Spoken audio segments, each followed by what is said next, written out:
परदेश मत जइहा बाल माँ हो, मुजफ्फरपुर के लिचिया,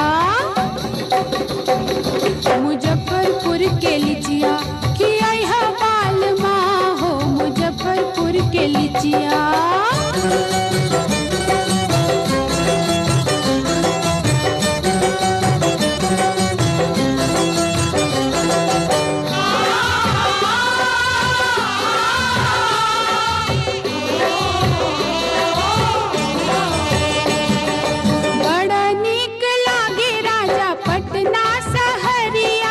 पटना सहरिया के गजबे लहरिया, गंगा जी के पुलवा घुमैहा बाल माँ हो, घुमा दना मुजफ्फरपुर के लिचिया।